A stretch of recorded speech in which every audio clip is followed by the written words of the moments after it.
नमस्कार दोस्तों, मैं बापी बनर्जी अपने सहयोगी ब्रजेश इलाही अंसारी के साथ एक बार फिर से आपके सामने हाजिर हैं आसनसोल टाइम्स पर। जैसा कि आप सब जानते हैं कि इन दिनों पूरे बंगाल में पंचायत चुनाव की प्रक्रिया चल रही है। पंचायत चुनाव 8 जुलाई को होने वाले हैं। नामांकन की प्रक्रिया समाप्त हो चुकी है और अभी दौर चल रहा है प्रचार का। टीएमसी की तरफ से दावे किए जा रहे हैं कि उन्होंने काफ़ी विकास किया है और उन्हीं विकास के एजेंडे के साथ वो लोगों के साथ जाकर लोगों का समर्थन हासिल करने की बात कह रहे हैं। दूसरी तरफ बंगाल की जो मुख्य विपक्षी दल है इस समय भाजपा, उनका कहना है कि पंचायत स्तर से लेकर प्रशासन के हर स्तर पर इतना ज़्यादा भ्रष्टाचार हुआ है कि लोग आजिज़ आ चुके हैं और इस बार अगर निष्पक्ष चुनाव हुआ, फ्री एंड फेयर इलेक्शन हुए, तो जनता इसका जवाब देगी। इन्हीं सब मुद्दों पर बात करने के लिए इस वक्त हमारे साथ मौजूद हैं कुल्टी से भाजपा के विधायक doctor Ajay Poddar. Sir, Asansol times में आपका स्वागत है। नमस्कार। आप लोगों को काफ़ी धन्यवाद। जैसा कि मैंने कहा कि इन दिनों पंचायत चुनाव का जो प्रचार का दौर चल रहा है, टीएमसी की तरफ से तो दावे किए जा रहे हैं कि उन्होंने काफ़ी विकास किया है, बहुत सारी जन कल्याणकारी योजनाएं चला रहे हैं जिनका सीधा लाभ लोगों को मिल रहा है, लेकिन आप लोगों की तरफ से बार बार कहा जा रहा है कि भ्रष्टाचार हुआ है। तो विकास के दावे बनाम भ्रष्टाचार का आरोप, नतीजा क्या होगा? भ्रष्टाचार का आरोप नहीं है, ये इलेक्शन के नाम पे एक प्रहसन है। और जिस तरह टीएमसी के ऊपर से लेकर जो मुख्यमंत्री से लेकर नीचे तक आकंठ भ्रष्टाचार में डूबे हुए लोग हैं, वो लोग बंगाल में कुछ ऐसा नहीं किया जिससे वो वोट मांग सकें, इसलिए सब जगह वोट लूटने की तैयारी वो लोग कर रहे हैं। मैं पिछले 3 दिनों से पुरुलिया में था।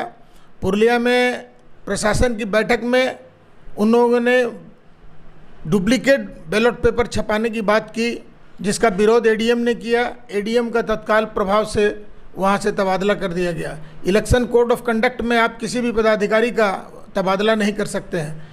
तो आप इसी से समझ सकते हैं इलेक्शन हो रहा है या प्रहसन हो रहा है।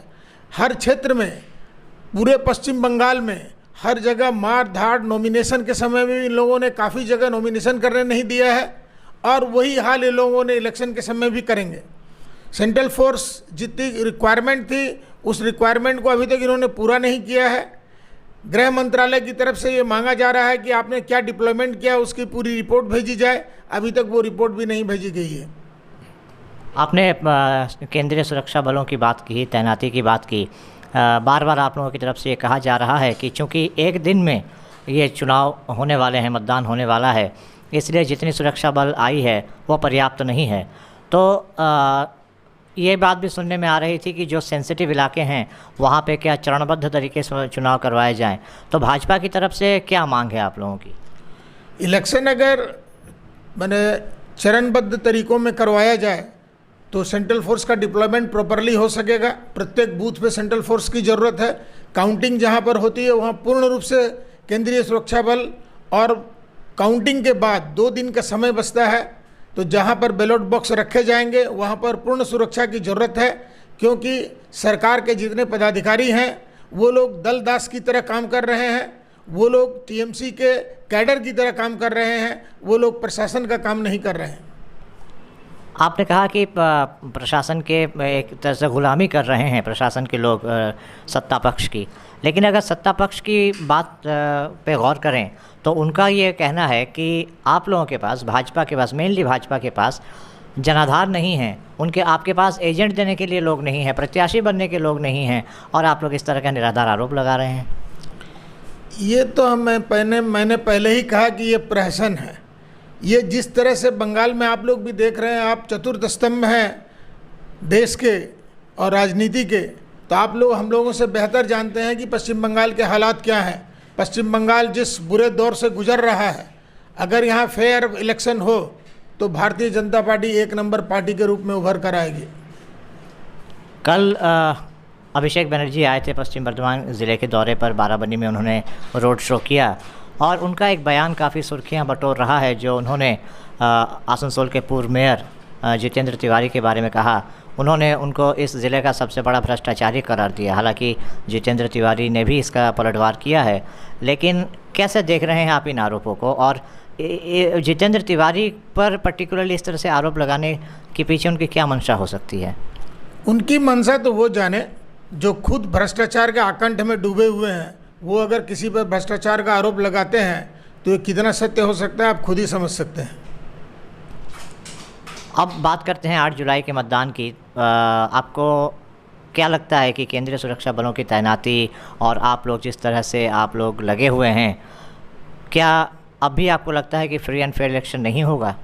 फ्री एंड फेयर इलेक्शन का कोई चांस नहीं है, क्योंकि सुरक्षा बल, केंद्रीय सुरक्षा बल जिस तादाद में आना चाहिए था, जिस तरह डिप्लॉयमेंट होना चाहिए था, ऐसा कुछ भी नहीं हो रहा है। अगर उनकी मंशा सही रहती कि भाई हमने काम किया है, हमने अच्छा काम किया, हम जीतेंगे, तो उन्होंने ऐसा ये ऑब्स्ट्रक्शन का काम क्यों करते? उन्होंने जितना हाई कोर्ट ने आदेश दिया था उतना सुरक्षा बल मंगाते और सब जगह डिप्लॉय करते। आपने अच्छा काम किया, आप जीतेंगे। अगर आपने काम ही नहीं किया है तो इसीलिए तो इस तरह की सारी नाटकबाजी और प्रहसन और इस तरह से इलेक्शन को खिलवाड़ बनाने का तरीका बनाया जा रहा है। 2018 के पंचायत चुनाव में भी इस तरह के आरोप लगाए गए थे और हमने देखा भी था कि काफ़ी व्यापक तौर पे हिंसा भी हुई थी।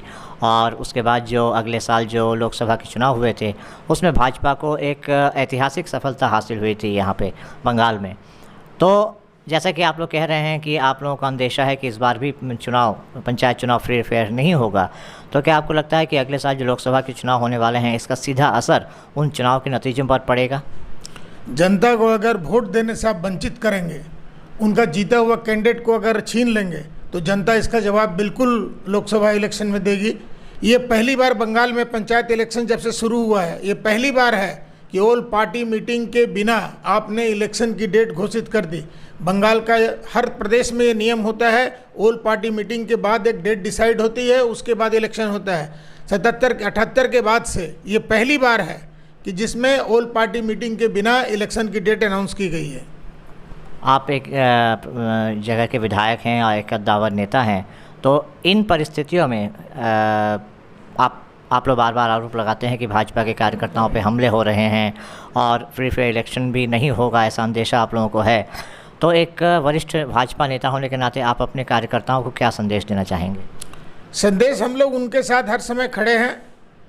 नीचे बूथ से लेकर पोलिंग डे से लेकर काउंटिंग डे तक लड़ाई जारी रहेगी और हम लोग मट्टी को छोड़ने वाले नहीं हैं। लगातार हम लोग उन लोगों से हर मुद्दे पर, हर मौके पर, हर तरह से लड़ाई करने को तैयार हैं। चलिए, तो ये थे कुल्टी के विधायक, भाजपा विधायक डॉक्टर अजय पोद्दार। इनका कहना है कि भले ही राह कठिन है, लेकिन इनको पूरा विश्वास है कि कार्यकर्ताओं के समर्थन और नेताओं के मार्गदर्शन में आने वाले समय में समय बदलेगा।